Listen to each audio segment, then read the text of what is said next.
Hello दोस्तों, कैसे हो आप सभी। मैं विनोद शर्मा श्याम पैरामेडिकल के इस ऑनलाइन प्लेटफॉर्म पर आपका हार्दिक स्वागत करता हूं। जैसा कि आपको पता है, अपने डीएमएलटी, डीआरटी, डीईसीजी की क्लासें रेगुलरली इस प्लेटफॉर्म पे आपको फ्री एंड कॉस्ट प्रोवाइड करवाई जा रही है। इसी को आज अपन डीएमएलटी की बात कर रहे थे, तो उसमें अपन ने बात की थी पैथोलॉजी। पैथोलॉजी उसी टॉपिक को आज अपन आगे बढ़ाते हुए अपन बात करते हैं। पिछले वाली वीडियो में अपन ने बात की थी टिश्यू प्रोसेसिंग की। उसी को आज अपन आगे बढ़ाते हुए बात करते हैं ऑटोमेटिक टिश्यू प्रोसेसिंग।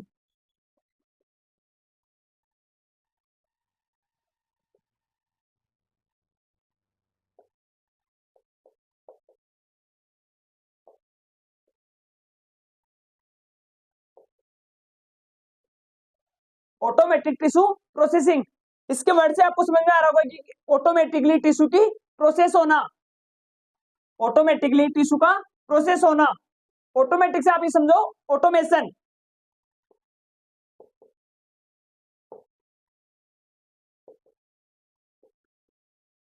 ऑटोमेशन का मतलब होता है कि एनालाइजर होता है, एक मशीन होती है। उसके अंदर अपन क्या करते हैं, जैसे भी अपन टिश्यू की प्रोसेसिंग करेंगे एग्जामिनेशन के लिए, तो वो क्या होगी, इसमें ऑटोमेटिकली हो जाएगी। मशीन है, इसके अंदर अपने को अलग अलग जार सेट करने होते हैं। उसके बाद में उसमें अलग अलग टाइमिंग सेट करते हैं कि कौन से वाले जार के अंदर कितनी टाइमिंग अपने को देनी होती है। तो ऑटोमेशन का मतलब हुआ,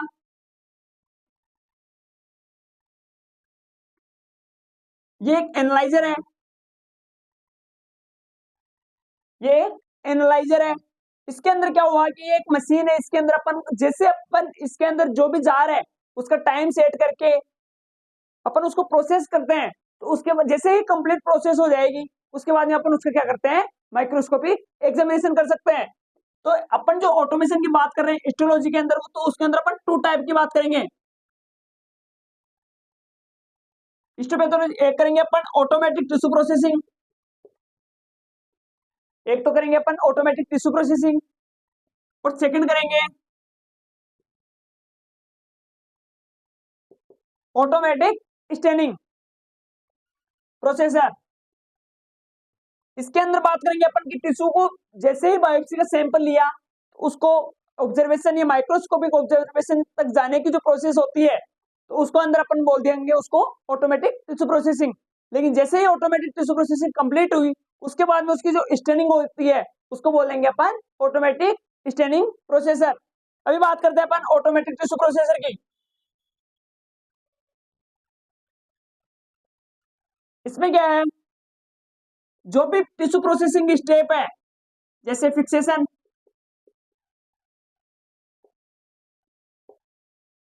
सेकेंड है डिहाइड्रेशन,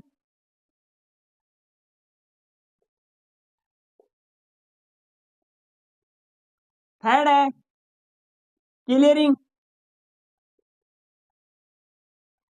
क्लियरिंग, फोर्थ है इम्प्रेग्नेशन,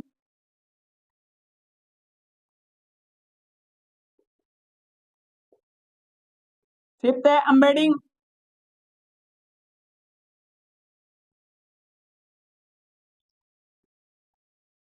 सिक्स है सेक्शन कटिंग,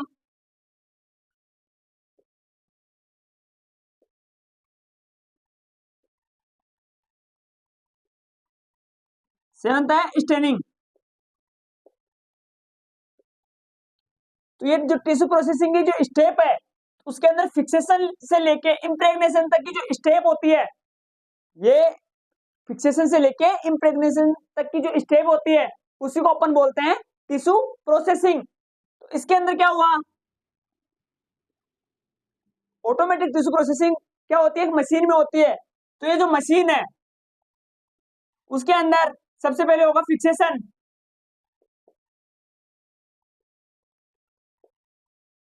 तो बायोप्सी का सैंपल निकालने के बाद में उसको अपन फिक्स किस में करते हैं, मैंने प्रीवियस वीडियो के अंदर भी बताया था कि हर एक टॉपिक की अलग अलग सेपरेट क्लास है। फिक्सेशन की अलग है, डिहाइड्रेशन की अलग है, क्लियरिंग की अलग है। अभी बात करें अपन फिक्सेशन की, ऑटोमेटिक टिश्यू प्रोसेसिंग। ये जो वीडियो है, इसके अंदर कंप्लीट जो टिश्यू की प्रोसेस है, उसकी बात अपन करेंगे।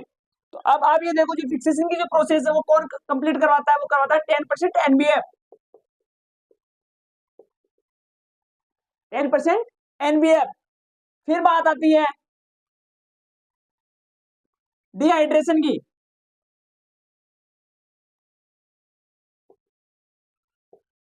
डिहाइड्रेशन के लिए कौन कौन जिम्मेदार, कौन कौन सी केमिकल का अपन यूज करते हैं, तो वो है एल्कोहल, एथेनॉल, एब्सोल्यूट एल्कोहल या फिर आइसोप्रोपाइल एल्कोहल।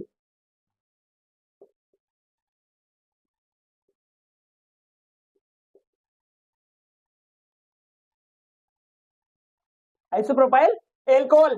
फिर थर्ड स्टेप है वो है क्लीनिंग।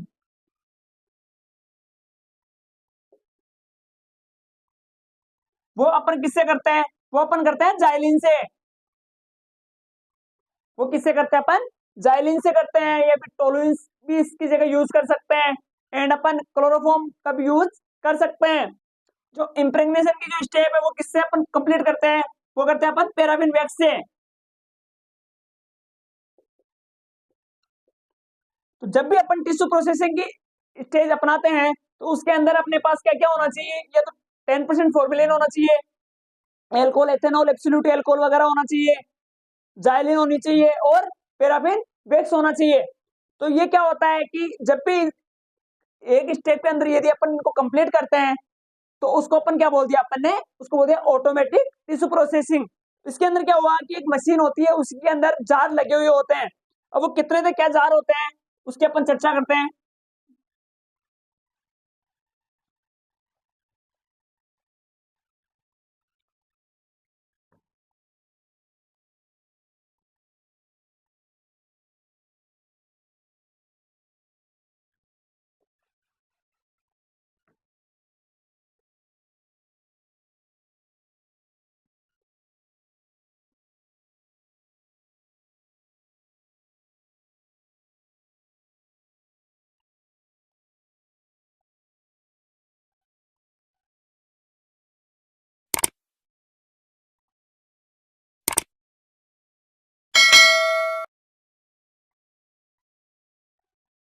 ऑटोमेटिक जो टिश्यू प्रोसेसिंग होती है उसके अंदर कितने जार होते हैं, 12 जार होते हैं। तो ये क्या करते हैं, उसी के अंदर क्या होता है कि फिक्सेशन की प्रोसेस कंप्लीट हो जाती है। उसी के अंदर क्या होता है, डिहाइड्रेशन की प्रोसेस कंप्लीट हो जाती है। उसी में क्या होता है, क्लीनिंग की प्रोसेस कंप्लीट हो जाती है। एंड क्या होता है, पैराफिन वैक्स से क्या हो जाती है, इम्प्रेग्नेशन की जो प्रोसेस होती है वो कंप्लीट हो जाती है।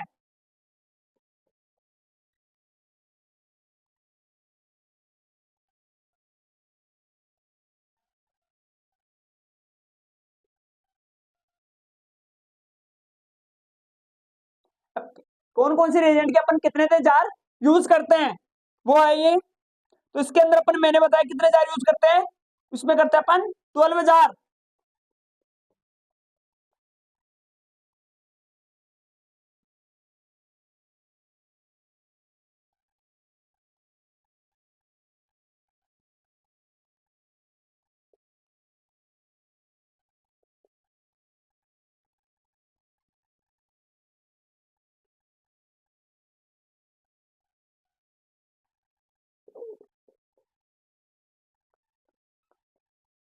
ये क्या है,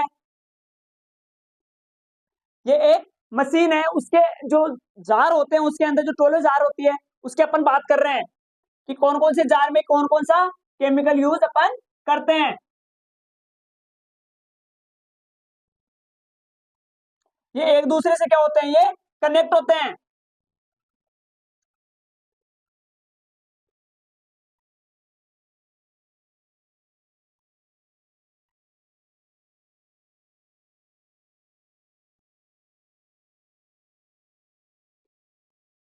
अब क्या है कि जो सबसे फर्स्ट जो नंबर का है इसके अंदर अपन मार्किंग करते हैं।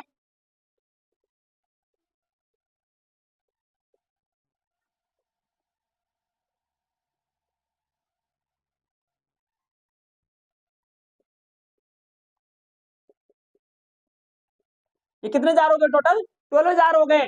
जो इसके अंदर फर्स्ट जो जार होता है इसके अंदर क्या होता है, इसके अंदर होता है 10% एनबीएफ।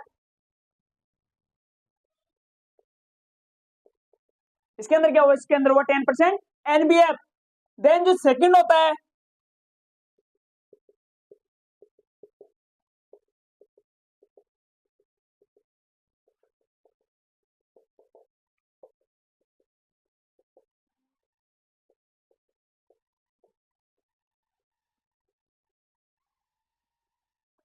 इसके अंदर क्या हुआ, इसके अंदर हुआ 70% एल्कोहल। इसके अंदर क्या हुआ, इसमें हुआ 70% alcohol, then 80% alcohol,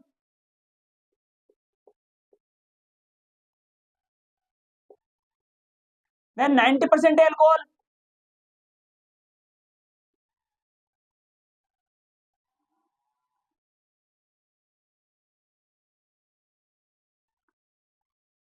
then absolute alcohol,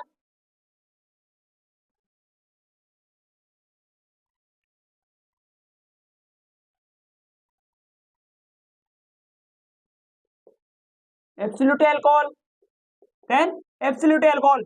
इसके अंदर क्या हुआ, जो फर्स्ट वाला जो जार होता है उसके अंदर क्या होता है 10% एनबीएफ होता है, सेकंड वाले के अंदर 70% एल्कोहल होता है, थर्ड के अंदर 80% एल्कोहल होता है, देन 90%, देन एब्सोल्यूट एल्कोहल या 100% एल्कोहल। तो जो एब्सोल्यूट एल्कोहल के जो जार होते हैं वो कितने जार होते हैं, वो होते हैं 3 जार। उसके बाद में क्या है, उसके बाद में है जाइलिन। तो जाइलिन के भी कितने जार होंगे, जाइलिन के भी होंगे कितने जार, 3 जार। जाइलिन फर्स्ट,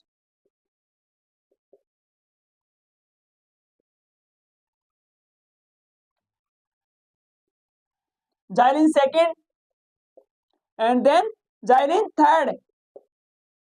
इसके अंदर कितने जार हुए, 3 जार। फिर जो लास्ट के जो 2 जार बचते हैं उसके अंदर क्या होता है, उसके अंदर होता है पैराफिन वैक्स।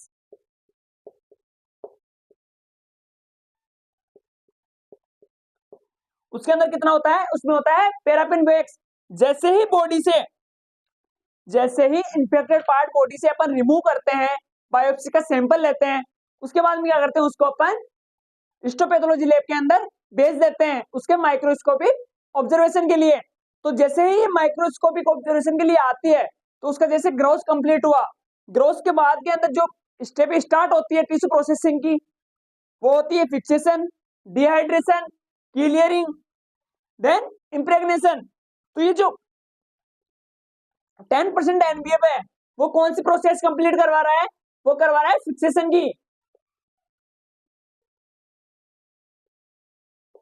वो क्या कंप्लीट करवाता है, वो करवाता है फिक्सेशन की।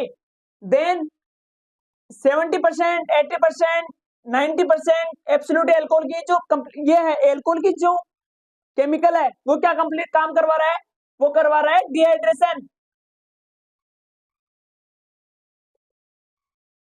डिहाइड्रेशन का मतलब मैंने बताया क्या, कि वाटर को रिमूव करना, कि जो भी टिश्यू के अंदर एक्सेस अमाउंट में जो वाटर आ गया उसको क्या करते हैं अपन, रिमूव करते हैं। जो जाइलिन की जो 3 जार है, जाइलिन के जो 3 जार है वो क्या काम करेंगे, वो करेंगे क्लियरिंग का। वो क्या काम करेंगे, वो काम करेंगे क्लियरिंग का। देन जो पैराफिन वैक्स के तो लास्ट के 2 जार बचते हैं वो क्या काम करेंगे, वो करेंगे इम्प्रेग्नेशन।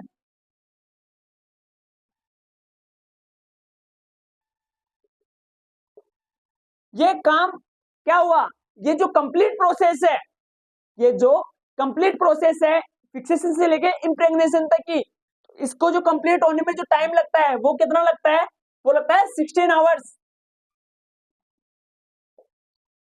वो कितना लगता है, वो लगता है 16 आवर्स। ये तो किसमें लगा, ये लगा ऑटोमेटिक टिश्यू प्रोसेसिंग में। लेकिन यदि अपन मैनुअल तरीके से टिश्यू प्रोसेसिंग करते हैं तो उसके अंदर कितने लगते हैं, उसके अंदर लगता है 48 आवर्स। उसमें कितने घंटे लगे, 48 घंटे, और इसमें कितने लगे, 16 घंटे। तो ये जो टाइम का जो पीरियड है ये किस ऑटोमेटिक टिश्यू प्रोसेसिंग के अंदर कम लगा, एंड जो मैनुअल में ज्यादा लगा वो किसकी वजह से लगा, वो लगा ऑटोमेशन की वजह से। ऑटोमेशन जो एनालाइजर है, ये मशीन है, ये क्या करता है, ये जो प्रोसेस है उसको क्या करवा देती है, रैपिड करवा देती है। तो ये जो 16 आवर्स है, तो कौन सी प्रोसेस के अंदर कितना टाइम लगा इसकी बात करते हैं अपन। ये आपको समझ में आया होगा कि ये एक मशीन है, इसके अंदर 12 जार होते हैं। उसके अंदर जो फर्स्ट होता है वो होता है 10% एनपीएफ का, देन 70%, 80%, 90%, देन एब्सोल्यूट एल्कोहल के 3 जार, उसके बाद में जाइलिन के 3 जार और पैराफिन वैक्स के 2 जार। अब इनके अंदर कितना तो टाइम कौन कौन से जार के अंदर लगता है उसकी बात करते हैं अपन, कि जो ऑटोमेटेड टिश्यू प्रोसेसिंग के अंदर जो 12 आवर्स लग रहे हैं उनको कैसे डिवाइड किया गया है। कि कौन सी स्टेप के अंदर कितना टाइम अपने को कंज्यूम हो रहा है या कितना टाइम अपने को लग रहा है। तो बात करते हैं अपन n% एनबीएफ,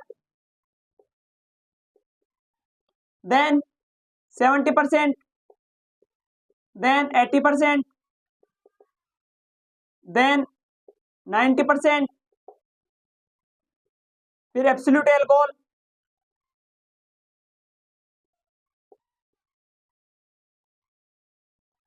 या 100% एल्कोहल, एक ही बात है दोनों। फिर एब्सोल्यूट एल्कोहल,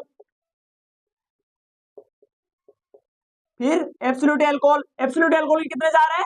3 जार। उसके बाद में xylene first,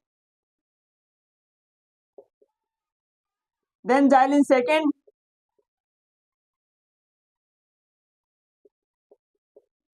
then xylene third. फिर बात करते हैं अपन 11 जो नंबर का होता है उसके अंदर क्या होता है? Paraffin wax.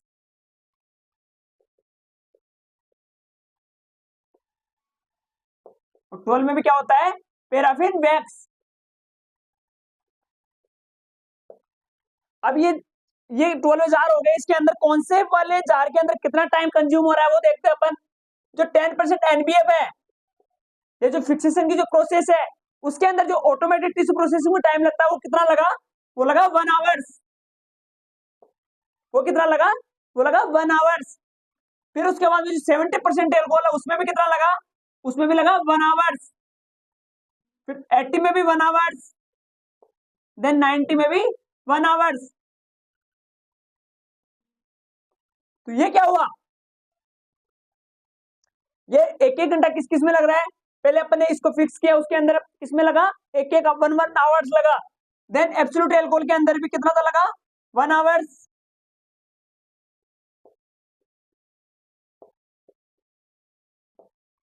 डिहाइड्रेशन की प्रोसेस तक कितना टाइम कंज्यूम कर रहा है ये? 1 आवर्स प्रत्येक जो पर ब्लॉक है या पर जो उसका जार है उसके अंदर ये क्या कर रहा है? ये कंज्यूम कर रहा है। देन जो जाइलिन है, क्लियरिंग है, उसके अंदर क्या करता है? ये अपना टाइम पीरियड को इंक्रीज करता है। Then 2 hours, 2 hours, then 2 hours. हर एक जाइलिन के जार के अंदर कितने टाइम ले रहा है ये? 2 आवर्स का। देन पैराफिन वैक्स में भी 2 आवर्स, देन 2 आवर्स। तो ये कितना टोटल जो अपन बात करेंगे वो कितने हो जाएंगे? 16 आवर्स के अंदर जो टिश्यू प्रोसेसिंग की जो प्रोसेस है वो क्या हो जाती है? कंप्लीट हो जाती है। ऐसे ही अपन बात करें मैनुअल टिश्यू प्रोसेसिंग की, तो उसके अंदर कितना टाइम लगता है? उसके अंदर लगता है 48 आवर्स। जैसे ही पैराफिन वैक्स में आया उसके बाद क्या होता है? इसकी एम्बेडिंग होती है, then section cutting, then staining. तो ये भी अपन ने बात की किसकी? ऑटोमेटिक टिश्यू प्रोसेसिंग की ऑटोमेटेड मशीन के अंदर कितने जार होते हैं, किसके अंदर कौन सा केमिकल होता है। तो ये जो बात की है कि अपन ने ऑटोमेटिक टिश्यू प्रोसेसिंग की, तो ये आपको समझ में आया होगा कि 12 आवर्स को ये कितने जार, कौन से जार के अंदर कितना टाइम कंज्यूम हो रहा है। अब अपन बात करते हैं ऑटोमेटिक स्टेनिंग प्रोसेसर।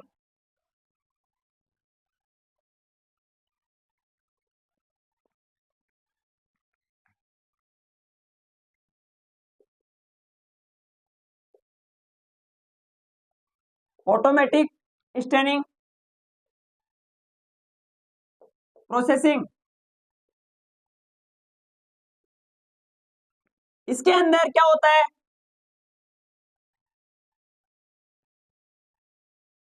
सबसे पहले क्या होगा? डीपैराफिनाइजेशन।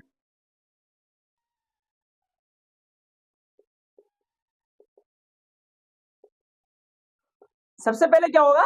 डीपैराफिनाइजेशन। उसके बाद में होगा डिहाइड्रेशन, सॉरी रिहाइड्रेशन।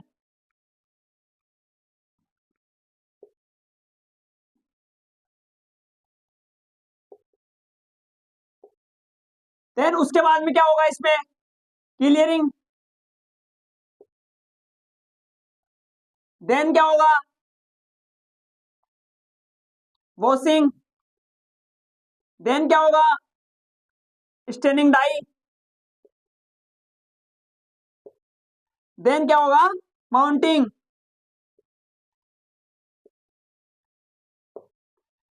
इसमें क्या होता है? कि जैसे ही अपन ने ब्लॉक बनाया, एम्बेडिंग बनाई, उसके बाद में उसकी सेक्शन कटिंग करी, उस सेक्शन कटिंग के बाद में क्या किया अपन ने, स्टेनिंग की। तो स्टेनिंग के अंदर जो फर्स्ट स्टेप आती है वो होता है डीपैराफिनाइजेशन। डीपैराफिनाइजेशन का मतलब होता है पैराफिन को रिमूव करना।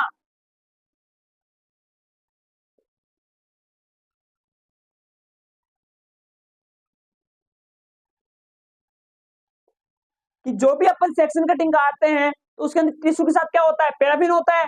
क्योंकि पैराफिन यदि नहीं होगा तो उसके टिश्यू के एम्बेडिंग ब्लॉक नहीं बनेगा, एम्बेडिंग ब्लॉक नहीं बनेगा तो उसकी कटिंग नहीं होगी, कटिंग नहीं होगी तो उसका माइक्रोस्कोपिक एग्जामिनेशन नहीं होगा।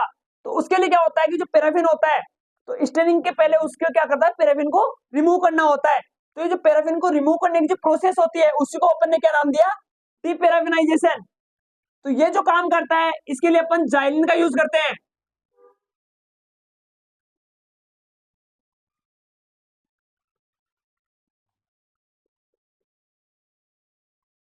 उसके लिए अपन ने किसका यूज किया, जाइलिन का यूज किया। उसके बाद में रिहाइड्रेशन।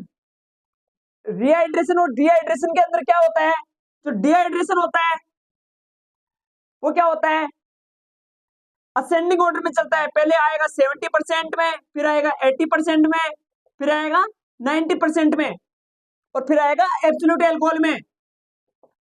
यदि अपने को रिहाइड्रेशन करना है तो पहले आएगा absolute alcohol, then 90%, then 80%, then 70%। तो रिहाइड्रेशन डिहाइड्रेशन का अपोजिट है कि डिहाइड्रेशन के अंदर जो एल्कोहल की जो कंसेंट्रेशन होती है वो इंक्रीज ऑर्डर के अंदर चलती है, और जो रिहाइड्रेशन होती है उसके अंदर सबसे पहले अपन एब्सोल्यूट में डालते हैं, देन उसके डिक्रीजिंग कंसेंट्रेशन के अंदर उसको क्या करते हैं, अपन वॉश करते हैं। तो ये जो रिहाइड्रेशन हुआ ये कौन कंप्लीट करवाएगा, ये करवाएगा एल्कोहल कंसेंट्रेशन।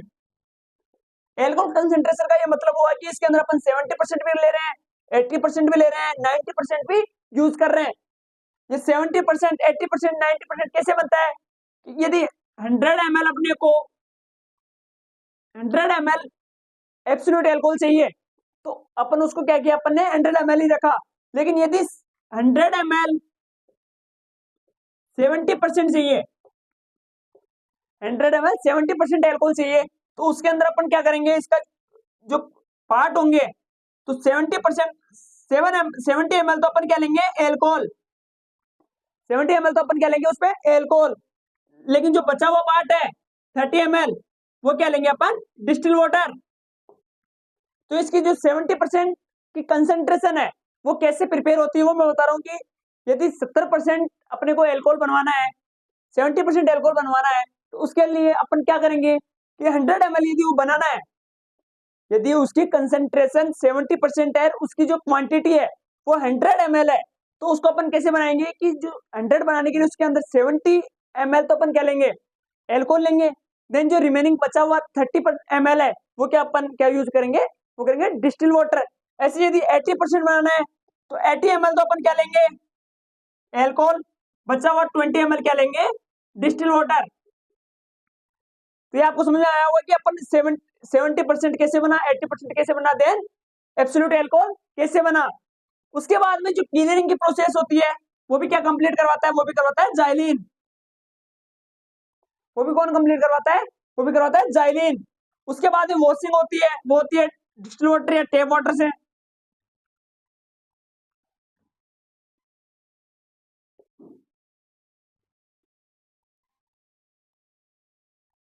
लेकिन मशीन है उसके अंदर रनिंग तो चलेगा नहीं, तो उसके अंदर अपन क्या यूज करते हैं, डिस्टिल वाटर। डिस्टिल वाटर का यूज करते हैं। उसके बाद में स्टेनिंग। स्टेनिंग के अंदर यदि अपने को एच स्टेन करनी है या पास स्टेन करनी है तो उसके जो भी डाई है, जैसे एच स्टेन तो इसके अंदर इम्यूटोक्स, एक जार के अंदर अपन क्या डालेंगे, इम्यूटोक्सिलिन। देन सेकंड के अंदर अपन क्या डालेंगे, यूसिन। ऐसे यदि पास स्टेनिंग है तो उसके अंदर अपन क्या क्या डालेंगे, उसमें सिर्फ रिएजेंट डालेंगे। तो अलग अलग स्टेनिंग के लिए अलग अलग डाई का यूज अपन करते हैं। वो किस पे डिपेंड करती है, यहाँ पे जो स्टेनिंग डाई अपन डालेंगे वो किसके ऊपर डिपेंड करती है, वो करती है कि अपन को कौन सी स्टेनिंग करनी है टिश्यू की। तो यहाँ पे क्या आएगा, जो भी स्टेनिंग डाई होगी उसका यूज अपन करते हैं। देन क्या करते हैं, माउंट। जैसे स्टेनिंग कंप्लीट हुआ उसके बाद में वापस से स्टेनिंग डाई के बाद में डिहाइड्रेशन, डिहाइड्रेशन चलता है, क्लीनिंग चलता है एंड वॉशिंग चलती है। जैसे ये कंप्लीट प्रोसेस होगी उसके बाद में अपन क्या करते हैं, स्लाइड स्टैंडिंग जो मशीन होती है वो हाथ से बाहर निकालते हैं, देन उसको अपन क्या करते हैं, माउंट करते हैं। तो माउंट किस से करते हैं, माउंट करते हैं तो डीपीएक्स और सेकंड करते हैं कनाडा बाल्सम। दोनों में क्या फर्क है, डीपीएक्स एंड कनाडा बाल्सम में जो डीपीएक्स होता है ये स्लाइड की अस्थायी माउंटिंग करता है, स्लाइड की अस्थायी माउंटिंग करता है, लेकिन जो कनाडा बाल्सम है ये क्या करता है, स्लाइड की स्थायी माउंटिंग करता है। या प्राइम जो परमानेंट माउंटिंग होती है वो होती है कनाडा बाल्सम से, एंड जो टेम्परेरी जो माउंटिंग होती है वो होती है डीपीएक्स से।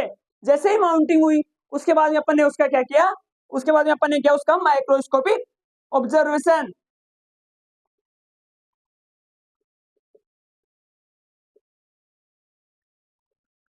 उसके बाद में अपन ने क्या किया, उसका माइक्रोस्कोपिक ऑब्जर्वेशन।